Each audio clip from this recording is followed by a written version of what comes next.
Hermanos, que el Señor los bendiga. Este es el segundo video en una serie que se llama El Panorama del Antiguo Testamento. Estoy haciendo un estudio, como un escaneo rápido de todo el Antiguo Testamento porque es de mucha importancia. La Biblia dice que toda la escritura es inspirada por Dios y esto incluye el Antiguo Testamento, por supuesto. Los judíos eran conocidos como el pueblo del libro o la gente del libro, el Antiguo Testamento. Como cristianos debemos ser también conocidos tal como la gente del libro, gente de la Biblia. Tenemos que conocer nuestra Biblia muy bien. Ahora, el Antiguo Testamento se dividió en tres partes por los judíos. ¿Saben qué eran las tres partes? La Torá, los profetas y los escritos. Los cristianos dividimos el Antiguo Testamento normalmente en cuatro divisiones. La ley o la Torá, y luego los libros históricos, y luego lo que se llama la sabiduría y poesía, y luego los profetas. Y algunos dividen los profetas en mayores y menores, y entonces tienen 5 divisiones. A un lado quiero compartir con ustedes que los judíos, porque dividen la Biblia en 3 secciones, formaron la palabra Tanakh para describir el Antiguo Testamento, o lo que se llama es como la Biblia hebrea. Te es por la primera parte, la Torá. Y luego, para decir los profetas en hebreo se dice Nevi'im, entonces es una letra N, T-N. Y luego los otros libros, los escritos, se llaman los Ketuvim. Entonces es la letra K con una H. Entonces, juntos, estas letras T, N y K, H, forman, con vocales en medio, forman la palabra Tanakh. Y este es el significado, las 3 divisiones según los judíos del Antiguo Testamento. Ahora, en este estudio quiero hablar de la primera parte, la T, la Torá. Y la Torá se llama la ley de Moisés, o la ley de Dios, o la Torá, pero también se conoce por la palabra Pentateuco. Pentateuco. Esa palabra viene del griego, penta, 5, y teucos, que quiere decir volúmenes o pergaminos. 5 volúmenes, 5 pergaminos, porque son 5 libros escritos por Moisés. La Torá, hermanos, es de suma importancia. Es la base del judaísmo, por supuesto. Fue la base de todo el judaísmo. Esto inició el pueblo de Dios, el pacto con seres humanos y con Dios. Y luego, pero la Torá también es la base del cristianismo, porque es la base del Antiguo Testamento, y el Antiguo Testamento es la base del Nuevo Testamento.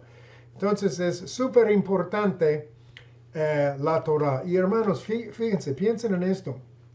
Si no fuera por la Torá o el Pentateuco, aún la historia del Señor Jesucristo mismo estaría como colgado en el aire. ¿Por qué digo esto?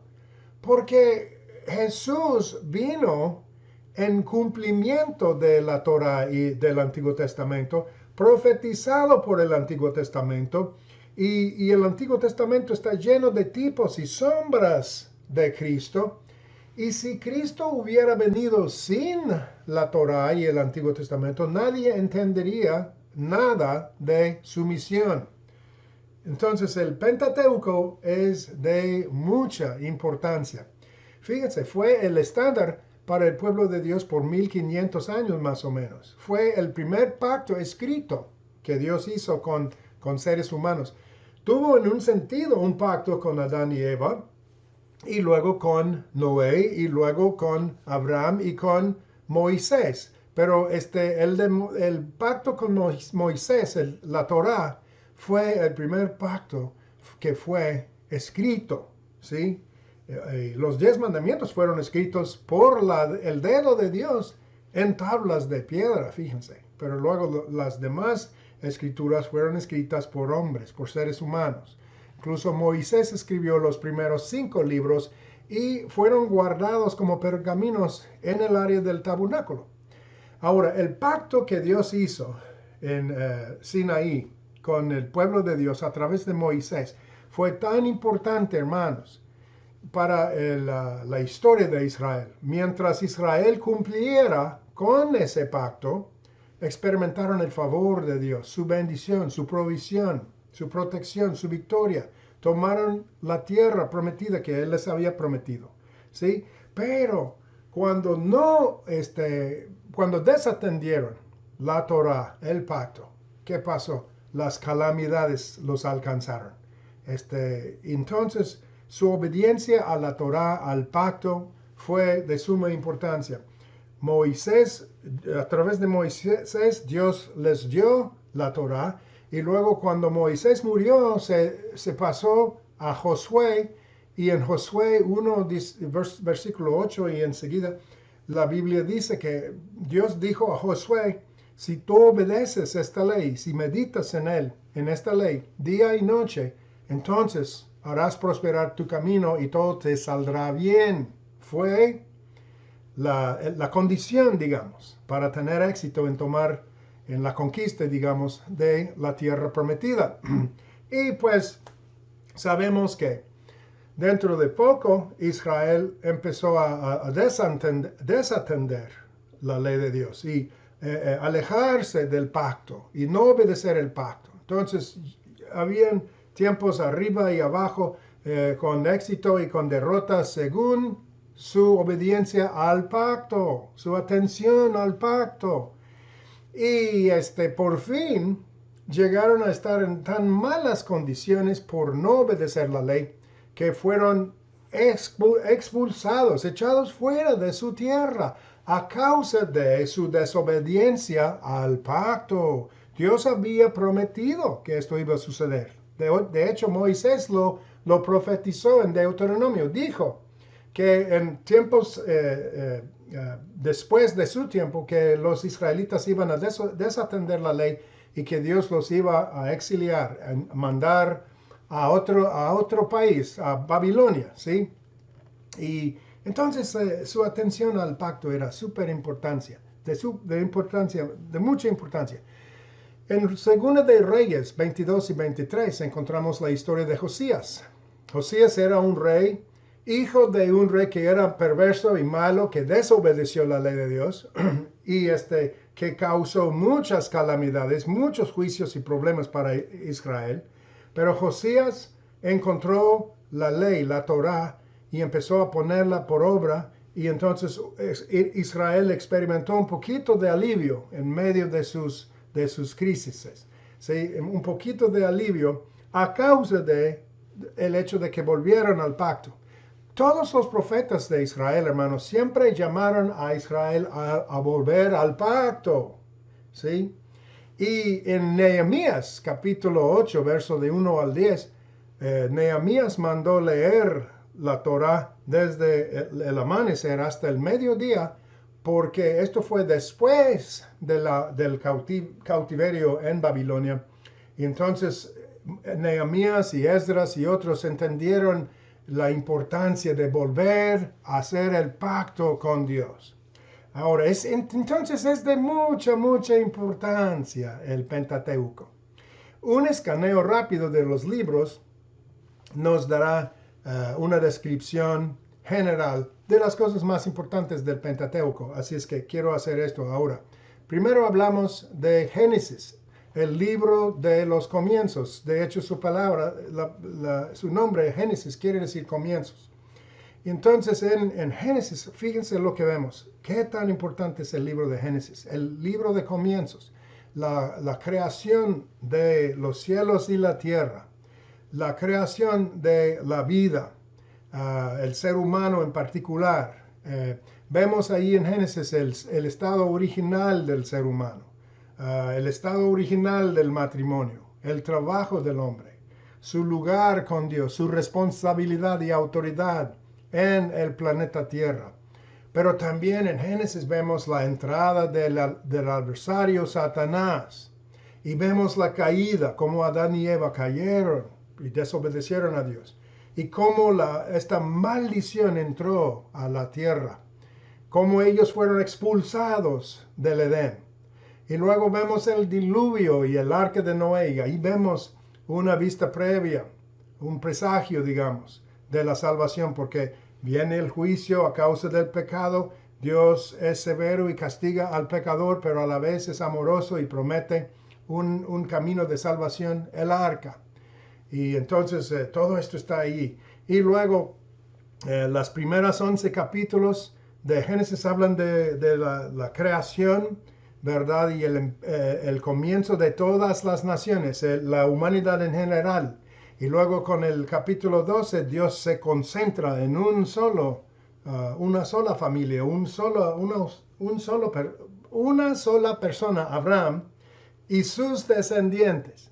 Y vemos en Génesis la primera profecía de el Mesías, en Génesis 3:15, cuando Dios le promete a Eva que que su simiente, hijo de Eva, iba a aplastar la cabeza de Satanás, y Satanás iba a herirle en su calcañar, ¿sí?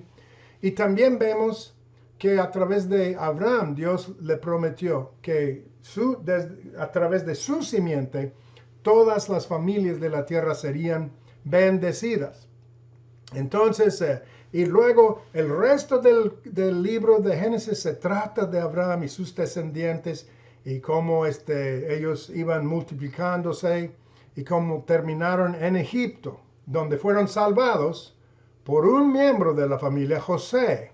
Pero José era un tipo de Cristo también, porque fue traicionado, maltratado, incomprendido por sus hermanos y enviado a sufrir en Egipto para proveer salvación para el resto de la familia. Un tipo de Cristo. Bueno, el libro de Génesis. Luego tenemos el libro de Éxodo. Éxodo es el mayor presagio o vista previa de toda la historia de la salvación en la Biblia. Porque es como una ilustración, una historia que tipifica lo que va a pasar después en la salvación. Porque el pueblo de Dios se encontró en Egipto esclavizado, ¿verdad? Bajo el dominio de un rey cruel, el faraón. Claman a Dios por liberación, pero Dios los deja sufrir por 400 años antes de que la salvación llegue. Y por fin escucha su clamor, y cuando es el momento adecuado, él levanta a un libertador, Moisés, y lo manda, y a través de él Dios manda juicios a los enemigos, a Egipto, ¿verdad? Y rompe el poder del faraón, y luego Dios le da el último juicio en contra de los primogénitos de Egipto, pero les da a Israel un escape, la Pascua, y tienen que matar a un corderito inocente, cada familia, y poner su sangre en los lados de sus puertas, y Dios dice que cuando ve esa sangre pasará encima de ellos, y el juicio no va a caer a sus familias. Entonces son salvos por la sangre de los corderos, se escapan, y ¿a dónde van? Se van directamente a las aguas del Mar Rojo y fueron bautizados, dice 1 Corintios 10, bautizados en el Mar Rojo y también bautizados en la nube, la columna de nube y de fuego que los guiaba, ¿verdad? Entonces Dios los trae al monte de Sinaí, y ahí en ese monte Dios les aparece y les da su pacto, la Torá, los 10 mandamientos y todo el sistema del Antiguo Testamento para que puedan habitar con Dios y para que Él pueda habitar con ellos. Ellos pueden ser su pueblo y Él puede ser su Dios. Y hablaremos más de esto en un rato. Luego llegamos al libro de Levítico, que es un libro sobre cómo ser el pueblo santo de un Dios santo, y amplía más la ley que fue dada en el Sinaí. Dios les dio la ley en Sinaí, y luego en Levítico Él expande, amplía la ley, ¿sí? Y les da más detalles. Pero se trata de la adoración, cómo adorar a Dios, cómo acercarse a Dios. Y se explican las ofrendas rituales, así como los sacrificios y las leyes de la santidad. Y Dios les da tiempos especiales de adoración, el sábado y las fiestas de la Pascua, las primicias, semanas, trompetas, día de expiación y tabernáculos. Diferentes fiestas para adorar a Dios, acercarse a Dios. Y Dios les explica lo de el sacerdocio, ¿sí? Y principios de santidad y la inmundicia, ¿sí? Y allí se da el concepto del Yom Kippur, el día de la expiación. Esto está en el capítulo 16 y muestra la importancia de la santidad delante de Dios y cómo Él desea que su pueblo sea limpio por dentro y por fuera. Levítico es realmente un desarrollo más profundo de la ley del Sinaí. Y de nuevo se muestra en Levítico cuán pecaminoso es el pueblo de Dios, pero también les muestra el camino de Dios para tratar con el pecado y ser limpios, ¿sí? Para que Dios pueda habitar entre ellos. Luego tenemos el libro de Números. Números relata la historia de los viajes de Israel desde el monte Sinaí hasta las mismas fronteras de la tierra prometida. Entonces, un resumen de 40 años de la historia de Israel. Empieza con triunfo cuando salen del Sinaí, camino hacia la tierra prometida. Están en victoria, están en triunfo, son el pueblo de Dios, recién entrados en el pacto con Dios. Pero luego en Números tenemos una serie de episodios terribles en los que la gente se queja del viaje y de la forma en que Dios a través de Moisés los está guiando, y sus varios pecados traen consecuencias, traen juicio y cuestan miles de vidas. El peor episodio es el de los 12 espías que fueron enviados a espiar a Canaán. Solo 10 de ellos, los 10 fueron, y cuando regresaron solo 2, Caleb y Josué, trajeron un informe positivo. Los demás hablaron su incredulidad, dijeron que no era posible tomar la tierra, y esta falta de fe hizo que Dios pronunciara juicio sobre toda la nación, y toda esa generación fue condenada a morir en el desierto y no entraron a la tierra. Sin embargo, aunque la mayoría no le creyó a Dios, Él todavía preservó a su pueblo y trajo la próxima generación a la tierra, ¿verdad? Guiados por Josué y Caleb. Luego llegamos al último libro de la Torá, Deuteronomio. El nombre Deuteronomio viene de dos palabras griegas. Deutero, que quiere decir segundo, y nomos, que quiere decir ley. Entonces es como la segunda presentación de la ley de Dios. En Éxodo 20 tenemos los 10 mandamientos y en Deuteronomio 5 tenemos otra vez los 10 mandamientos. Y además el libro de Deuteronomio es como la última entrega de la biografía de Moisés, y contiene 3 de sus sermones y 2 poemas proféticos escritos por Moisés para preparar el pueblo para su entrada a la tierra prometida. Es como su último discurso, es como el discurso de George Washington cuando salió de la presidencia. Él dio un discurso famoso y está escrito, y más o menos exhorta al pueblo americano a mantenerse fiel a Dios y ser gente de carácter, etcétera, y guardar la república, etcétera. Y así fue con Moisés. Él les dijo que guardaran el pacto con Dios y Dios los iba a bendecir, pero si no, que iban a perder toda la bendición de Dios. Entonces él cuenta otra vez las promesas hechas a los patriarcas, la historia del Éxodo y sus vagabundeos de Israel en el desierto. Y les llama a obedecer a Dios y mantenerse fiel, ¿sí? Para poder recibir toda la bendición que Dios les había prometido.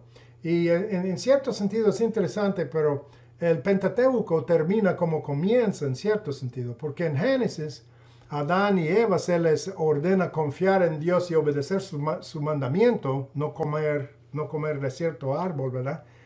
Y en cierta forma se presenta a Adán y Eva la vida y la muerte, y todo depende de su respuesta, y ellos, como sabemos, fracasaron, fallaron, pero al final del Pentateuco, en capítulo 30 de Deuteronomio, otra vez Dios pone la vida y la muerte ante el pueblo, y una vez más Dios requiere su fe y su obediencia y dice, escogen vida, pero como sabemos no lo hicieron. Entonces, el Pentateuco es súper importante y lo más importante es ver lo que el Pentateuco enseña sobre la salvación y cómo el Pentateuco apunta hacia Jesús. Acuérdense que el Pentateuco era la forma en que las personas se acercaban a Dios en aquellos tiempos y se relacionaban con Él. Entonces, esto realmente es lo que la salvación abarca. Es la relación con Dios. ¿Cómo tener relación con Dios? El Pentateuco fue el primer camino para tener relación con Dios. El Nuevo Testamento es el nuevo camino, ¿verdad? Entonces, unos puntos, sí, quiero tocar. Número uno, yo creo que el Pentateuco nos enseña que una forma muy complicada, digamos, de acercarse a Dios, el tabernáculo, el sacerdocio, la ley, ¿verdad? Los ritos, todo era complicado para tener relación con Dios. ¿Cuál fue el punto? Pues la idea era, Dios les dijo desde un principio, sean santos porque yo soy santo. La idea era que Dios quiere relación con el ser humano, pero el ser humano, por ser pecador, no puede caminar con Dios. Dice el libro de Amos que dos personas no pueden caminar juntos a menos que estén de acuerdo. Entonces Dios los llama a ser santos, a estar con Él y estar de acuerdo con Él para poder estar con Él. Y les pone instrucciones y todo eso para que puedan habitar con Él y Él con ellos. Pero en el Pentateuco vemos la santidad de Dios y vemos la barrera entre Dios y el ser humano. Porque, por ejemplo, el tabernáculo fue una maravilla, fue una ilustración, digamos, de que Dios quería habitar entre ellos, pero que no era posible llegar a su presencia. Tenían una cortina alrededor del tabernáculo y solo los sacerdotes podían pasar el velo allí y entrar en la corte de afuera del tabernáculo. Y luego algunos podrían entrar al lugar santo, pero solo a través de sacrificios y lavamiento, ¿verdad? Y luego podrían entrar y salir nomás del primer lugar, el lugar santo, pero únicamente una persona, el sumo sacerdote, pudo entrar al lugar santísimo que representaba la mera presencia de Dios, y solo una vez al año y a través de muchos sacrificios y ritos. Toda esta complicación demostró la santidad e inaccesibilidad, así se dice, de Dios. El ser humano, aunque quisiera, no puede entrar a la presencia santa de Dios. De hecho, cuando Dios estuvo en el monte de Sinaí, dijo a Moisés, diles a las personas que no se acerquen, porque nadie me puede ver y vivir. Y si tocan el monte, van a morir. ¿Sí? Entonces, este sistema ilustra el problema que tenemos con el pecado y que necesitamos una solución, y es una solución más allá de nuestras capacidades. Pero en el Pentateuco Dios reveló su forma de hacerlo en el Antiguo Testamento. Número uno, a través de leyes. Les dio los 10 mandamientos y otras leyes para poder saber la voluntad de Dios, conocer la voluntad de Dios y caminar conforme a su voluntad, ¿sí? Pero luego les dio el tabernáculo para representar su presencia con ellos y enseñarles de su santidad, etc. Pero se necesitaba un sacerdocio, porque la gente no pudo entrar por sí misma, sino que tenían que tener un mediador, un sacerdote, ¿verdad? Todos los sacerdotes y el sumo sacerdote especialmente. Y luego todo el sistema de sacrificios. Todo esto ilustraba la necesidad de derramamiento de sangre, de muerte de un sustituto. Entonces, todo esto fue una enseñanza profunda. Y a propósito, hermanos, el nombre Torah, la Torah, significa la ley, pero ¿saben qué? Torah también significa instrucciones o enseñanza. Entonces, fue una enseñanza de la santidad de Dios y cómo entrar a la presencia de Dios y enseñó al pueblo cómo relacionarse con Dios. Y fue un gran privilegio. Ningún otro pueblo en toda la historia había sido llamado así a la presencia de Dios. Y nadie más habría tenido tal pacto, tales instrucciones para entrar a la presencia de Dios. Pero al mismo tiempo es interesante porque el Pentateuco como dio la idea de que se necesitaba algo más allá del Pentateuco, ¿sí? Dice Romanos 3:20 que una función importante de la ley de Dios es que la ley muestra nuestro pecado, nuestro fracaso y la necesidad que tenemos de perdón y de salvación. Esto era la función o es la función del Pentateuco, la Torá. Nos enseña nuestra pecaminosidad y que no somos capaces de entrar a la presencia de Dios. Y la historia que llega después de la Torá, los libros históricos, demuestran claramente que una y otra vez Israel falló y no obedecieron el pacto, no atendieron el pacto, no se mantuvieron en los caminos de Dios y por tanto perdieron las bendiciones y la presencia de Dios. Esto fue la enseñanza de el Pentateuco. Y así Dios mostró o iba mostrando que se necesitaba algo más allá. Y en Jeremías, años después de Moisés, cuando Israel al final llegó al punto de ser exiliado, echados fuera de su tierra, Dios les prometió a través de Jeremías, Jeremías 31:31, que un día Él les iba a dar un nuevo pacto, ¿sí? Y entonces el Pentateuco muestra la necesidad de otro pacto. Y es interesante y hermoso, hermanos, que en cada libro de la Torá podemos ver a Jesús. Podemos ver a Jesús de una manera misteriosa, escondida tal vez, pero Jesús está en cada libro. Por ejemplo, en Génesis tenemos la historia de la creación, pues en el Nuevo Testamento, 2 de Corintios 5:21 o 17, perdón, la Biblia dice que si alguno está en Cristo, nueva creación es, ¿verdad? En Génesis tenemos la creación del primer Adán. En 1 de Corintios 15 tenemos el segundo Adán, Jesús. En Génesis la simiente de la mujer y la simiente de Abraham. Y en Mateo dice que Jesús nació de una virgen en el linaje de Abraham. Y dice Gálatas 3 que él fue la simiente de Abraham. En Génesis José está traicionado y sufre para salvar a sus hermanos. Y en el Nuevo Testamento Jesús vino a esta tierra como un siervo y sufre para salvar la raza humana. Cristo está a través de Génesis. Y lo mismo vemos en Éxodo, porque como Israel fue llamado de Egipto, en Mateo 2 vemos que Jesús fue llamado de Egipto. Como Israel fue tentado en el desierto 40 años, vemos en Mateo que Jesús fue tentado en el desierto 40 días. Como Israel fracasó en el desierto, Jesús triunfó en el desierto.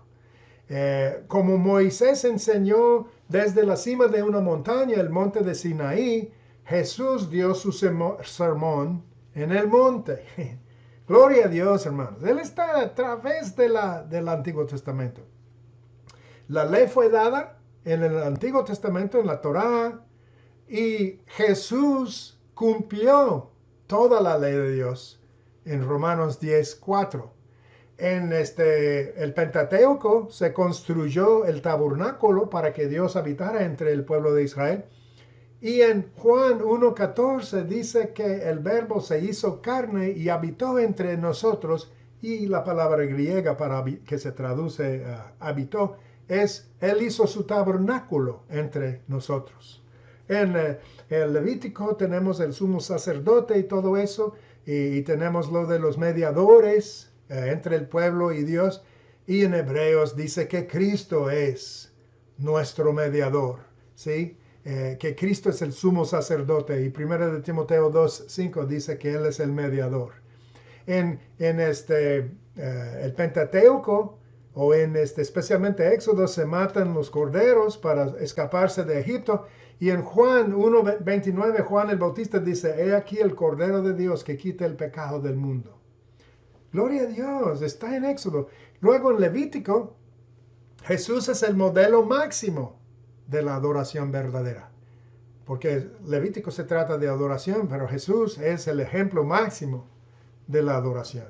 Él cumplió con todas las leyes de Dios y luego se entregó a Dios por su gran amor que le tenía. Y Jesús es el cumplimiento del día de expiación y el año de jubileo en Levítico. Como el sacerdote entra en el día de expiación en Levítico, Jesús es nuestro sumo sacerdote, quien nos representa delante de Dios, ¿sí? Y representa a Dios delante de nosotros. Él es el máximo significado y cumplimiento de todas las fiestas y ritos de Levítico. En Números, el pueblo peca, se queja en contra de Moisés y Dios, y entonces Dios manda serpientes, ¿cómo se dice? Serpientes ardientes o algo así. Y luego Dios, como solución de su problema, manda a Moisés hacer una serpiente de bronce, ponerla sobre un palo y levantarlo. Y luego dice Jesús en Juan 3:14 que como Moisés levantó la serpiente en el desierto, así el Señor Jesucristo iba a ser levantado para que todo aquel que mirara con fe fuera salvo. Igualmente, como la serpiente de bronce, Jesús es el cumplimiento del libro de Números.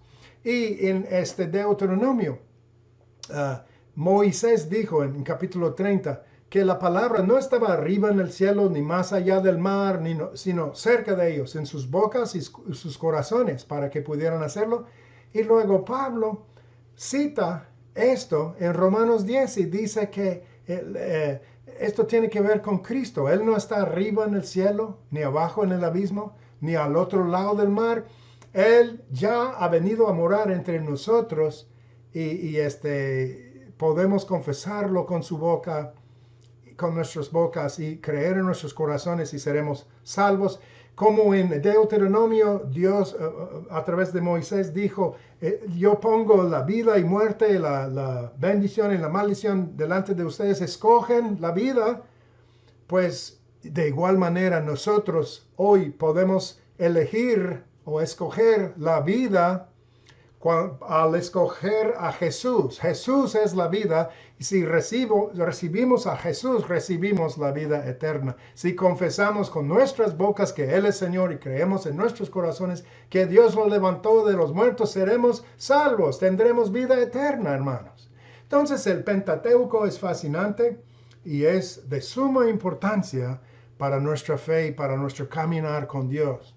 Dice Hebreos 2:3, ¿cómo escaparemos si descuidamos, ignoramos o pasamos por alto una salvación tan grande? El Pentateuco fue dado para que Israel pudiera convertirse en el primer pueblo de Dios y entrar en una relación con Él. Y el Pentateuco establece la base para nuestra comprensión de la salvación.